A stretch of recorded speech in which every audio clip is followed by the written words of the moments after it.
आज मैं price rise की, पेट्रोल, डीजल और गैस की कीमत के बारे में आपसे, देश की जनता से बात करना चाहता हूं। डीजल, पेट्रोल ये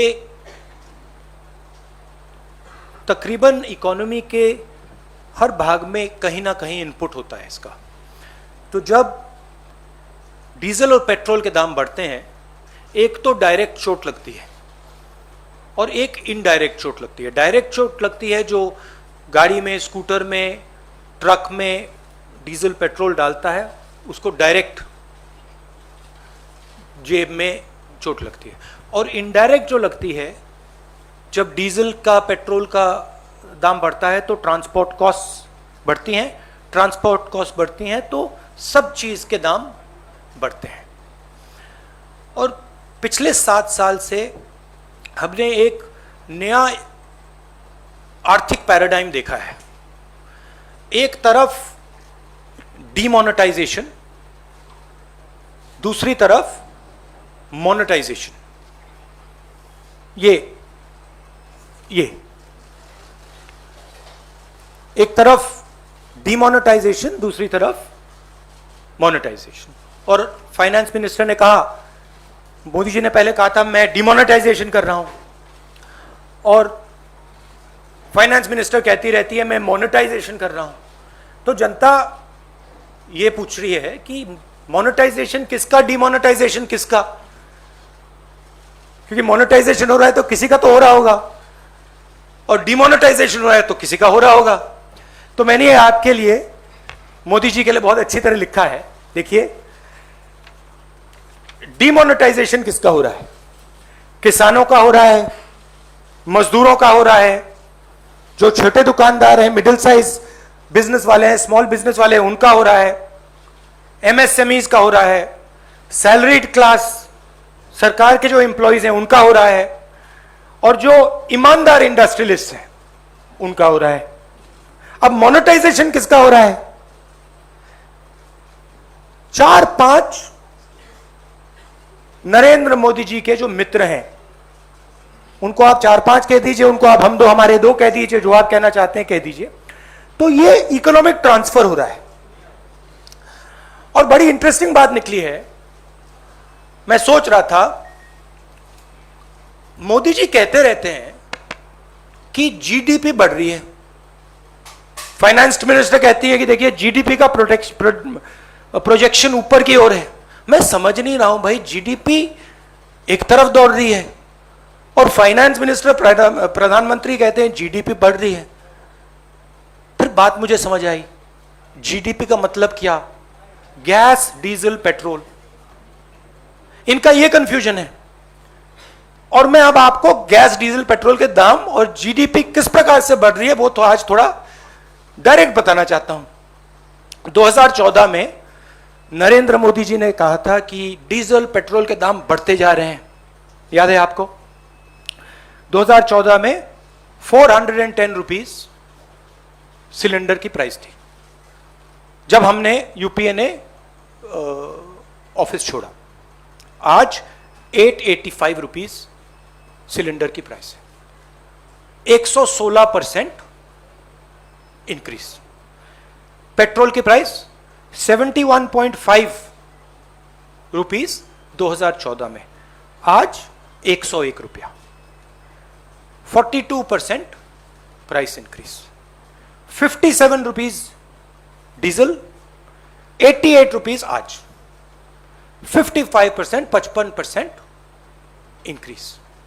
अब मजेदार बात यह है कि कोई यह आर्ग्यूमेंट कर सकता है कि देखिए ये तो इंटरनेशनल रेट बढ़ा है, इंटरनेशनल मार्केट पे डीजल, पेट्रोल का दाम बढ़ा होगा, इसलिए हिंदुस्तान की जनता को चोट लग रही है, इसलिए ये पूरा मोनेटाइजेशन, डीमोनेटाइजेशन का तमाशा चल रहा है। मगर अजीब सी बात यह है कि जब यूपीए की सरकार थी 2014 में, तो 105 रुपीज कच्चे तेल का दाम था, आज 71 रुपीज है, 32% ज्यादा था हमारे टाइम। गैस इंटरनेशनल प्राइस देख लीजिए, हमारे टाइम 880, आज 653, 26% कम। तो इंटरनेशनल मार्केट पे gas price, diesel price, petrol price, oil price गिर रहे हैं और हिंदुस्तान में बढ़ते जा रहे हैं। दूसरी तरफ हमारे जो एसेट्स हैं उनको बेचा जा रहा है। 23 लाख करोड़ रुपए,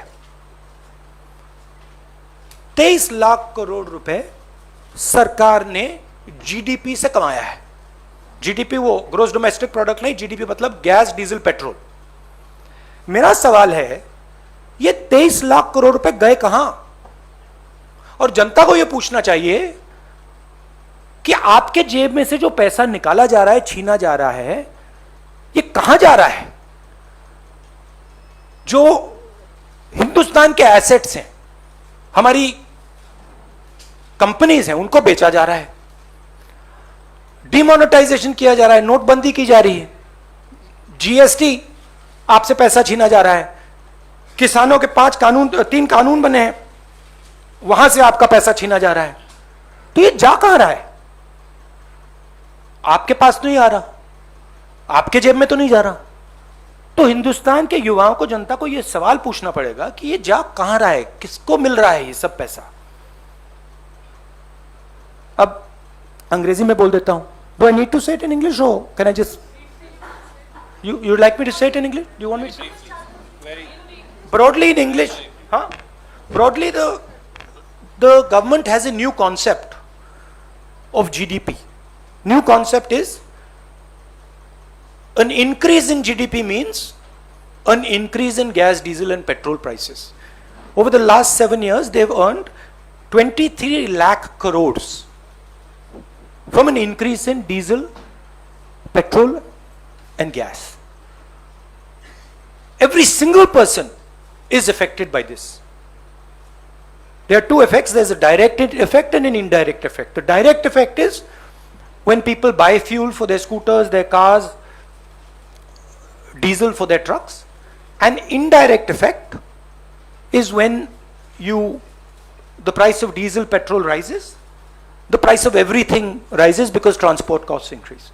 So the country is bearing a massive cost as a result of this dramatic increase. I just go into the details. In 2004, when we left office, gas price was 410 rupees a cylinder. Today it is 2014. The gas price was 410 rupees a cylinder. Today it is 885 rupees. 116% increase.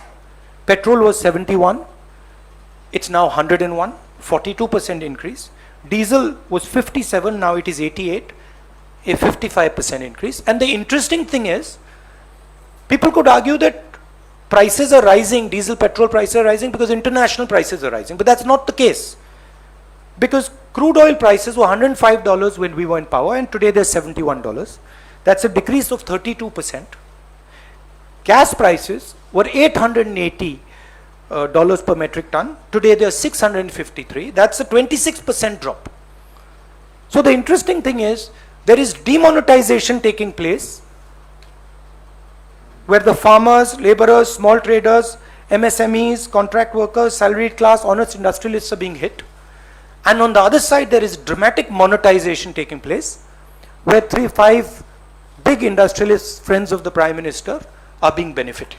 There is a transfer of wealth taking place from the poor, from the weak, to the Prime Minister's friends. This is what's going on. And this is what I wanted to raise today, and I wanted the young people of this country to think about this. This is about your future. You have to ask the question, who this money is going to? 23 lakh crores have been taken out of your pockets, out of the pockets of farmers, laborers, poor people. Question is, where are they going? At the same time, we see the finance minister talking about monetization, where your assets, the assets of this country, are basically being given away at cut rate prices again to 3 or 4 of the Prime Minister's favorite people. So that's what I wanted to raise today. If you have some questions, I'm happy to answer them. I would like to keep the focus on price rise and on diesel petrol prices.